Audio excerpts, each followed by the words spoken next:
보조지표하면 빠질 수 없는 볼린저 밴드에 대해 알아보겠습니다. 목차 보겠습니다. 첫 번째, 볼린저 밴드의 소개. 두 번째, 볼린저 밴드의 매매 방법. 세 번째, 저만의 매매 꿀팁까지 공개하는 순서대로 가보겠습니다. 먼저 볼린저 밴드 소개를 보겠습니다. 체크포인트 하나는 볼린저 밴드의 구성이며 체크포인트 둘은 볼린저 밴드의 특성입니다. 체크포인트 하나를 보겠습니다. 첫 번째, 볼린저 밴드는 이동평균선을 추세 중심선으로 사용합니다. 두 번째, 볼린저 밴드의 상하한의 변동폭은 표준 편차를 사용합니다. 세 번째, 볼린저 밴드에서의 주가의 변동이 표준 정규 분포 함수에 따른다는 것을 가정합니다. 다음으로 체크포인트 2를 보겠습니다. 첫 번째, 볼린저 밴드는 변동성이 높을 때 팽창, 다른 말로는 확장한다고 합니다. 두 번째, 볼린저 밴드는 변동성이 낮을 때 수축한다고 합니다. 세 번째, 볼린저 밴드는 일반적으로 이 표준 편차를 사용하며 그에 따른 신뢰도는 95.4%입니다. 먼저 볼린저 밴드를 설정하기 위해서는 트레이딩 뷰에서의 지표 부분을 눌러 볼린저 밴드를 설정할 수 있습니다.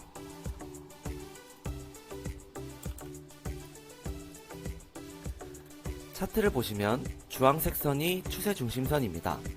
또한 위쪽 부분의 상한선과 아래쪽 부분의 하한선으로 이루어진 밴드 형태입니다.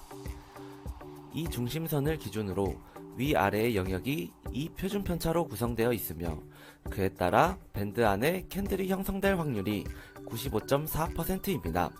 또한 밴드의 영역이 좁은 부분을 수축하는 단계, 반대로 밴드의 영역이 넓은 부분을 팽창 및 확장하는 단계라고 합니다. 볼린저 밴드의 특징은 수축과 팽창을 하며 생성됩니다. 그에 따른 매매 방법에는 크게 4가지가 있습니다. 첫 번째, 수축 상태에서의 단타 매매. 두 번째, 확장 상태에서의 변동성 매매. 세 번째, 추세 중심선을 이용한 눌림 매매. 네 번째, 볼린저 밴드의 특징을 이용한 매매가 있습니다. 수축 상태에서의 단타 매매를 보겠습니다. 수축 상태란 밴드의 폭이 좁을 때를 말합니다. 차트에 표시를 해보겠습니다. 우리는 이 수축 상태에서의 짧게 단타 매매를 할 수 있습니다. 특히나 선물 거래를 하시는 분들은 상한선에서 숏 포지션까지 진입할 수 있습니다. 수축 상태에서의 움직임을 보통 박스권 움직임이라고 합니다. 확장 상태에서의 변동성 매매입니다. 확장 상태에서의 변동성 매매는 수축 상태 이후 확장 상태에 들어갈 때 매매를 하는 방법입니다. 차트에 표시를 해보겠습니다. 수축 상태 이후 강한 거래량을 동반하며 밴드의 확장이 일어나는 초기에 포지션을 진입하는 방법입니다. 이 매매법은 추세의 초기점에 들어갈 수 있다는 장점이 있는 반면에 밴드가 확장되지 않고 작아지는 경우에는 손절을 해야 합니다. 추세 중심선을 이용한 눌림 매매입니다. 추세 중심선을 이용한 눌림 매매 같은 경우 추세 중심선이 곧 추세입니다.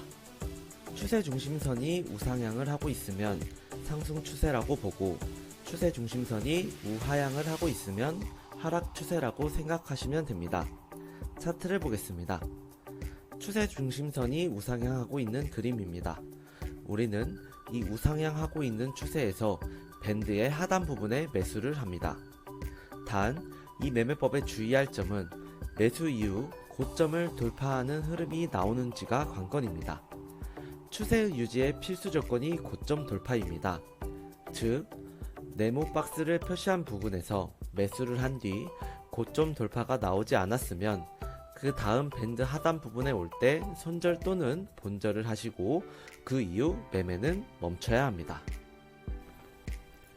볼린저 밴드의 특징을 이용한 매매입니다. 볼린저 밴드는 기본적으로 이 표준 편차를 사용하며 그에 따른 신뢰도가 95.4%입니다. 앞에서 말했다시피 밴드 안에 캔들이 생성될 확률이 95.4%입니다. 우리는 밴드를 너무 과하게 이탈하는 모습이 보일 때 밴드 안으로 캔들이 생성된다는 가정하에 변동성 매매와 반대로 역추세 매매를 할 수 있습니다. 차트에 밴드를 과하게 이탈한 부분을 표시해 보겠습니다. 여기에 팁을 추가하자면 예를 들어 양봉이 밴드 위쪽을 강하게 이탈을 하여 우리가 매도 숏 포지션을 진입을 하였다면 캔들이 다시 밴드 안으로 들어오면서 음봉으로 캔들을 마감한다면 포지션을 조금 더 길게 가지고 가셔도 좋습니다. 저만의 매매 꿀팁을 소개하겠습니다. 스캐핑 매매를 하시는 분들이나 선물 거래를 하시는 분들에게는 더 많은 도움이 될 것입니다. 저는 볼린저 밴드의 특징을 이용한 매매법에 약간의 응용을 더해서 사용합니다. 먼저 볼린저 밴드의 세팅을 3 표준 편차로 변경합니다. 3 표준 편차를 선택한 이유는 그 이상의 표준 편차를 설정하게 되면 이탈을 하는 구간이 거의 나오지 않기 때문입니다. 3 표준 편차의 신뢰도는 99.73%입니다. 그 말은 즉 밴드 안에서 캔들이 생성될 확률이 99% 이상이라는 소리입니다. 그렇다면 밴드 밖으로 이탈하는 모습은 볼린저 밴드의 특징에 맞지 않는 이질감이 느껴지는 자리라고 생각하시면 됩니다. 밴드 밖으로 이탈하는 모습을 보고 역추세 매매로 짧게 스캐핑하는 형식으로 매매를 하면 되겠습니다. 차트를 보겠습니다. 먼저 세팅을 변경하기 위해서는 기존 볼린저 밴드를 더블 클릭하여서 표준 편차를 3으로 변경해 주시면 됩니다. 보시다시피 이탈하는 캔들이 확실히 줄어드는 것을 확인하실 수 있습니다. 우리는 3 표준 편차로 변경한 볼린저 밴드에서 밴드를 이탈하는 부분에서 역추세 매매 방법으로 짧게 스캘핑 및 단타 매매를 진행합니다. 차트에 표시해 보겠습니다. 분봉 선택에 있어서는 자유지만 최소 15분봉 이상에서 매매를 하시면 좋습니다. 지금까지 볼린저 밴드에 대해 알아보았습니다.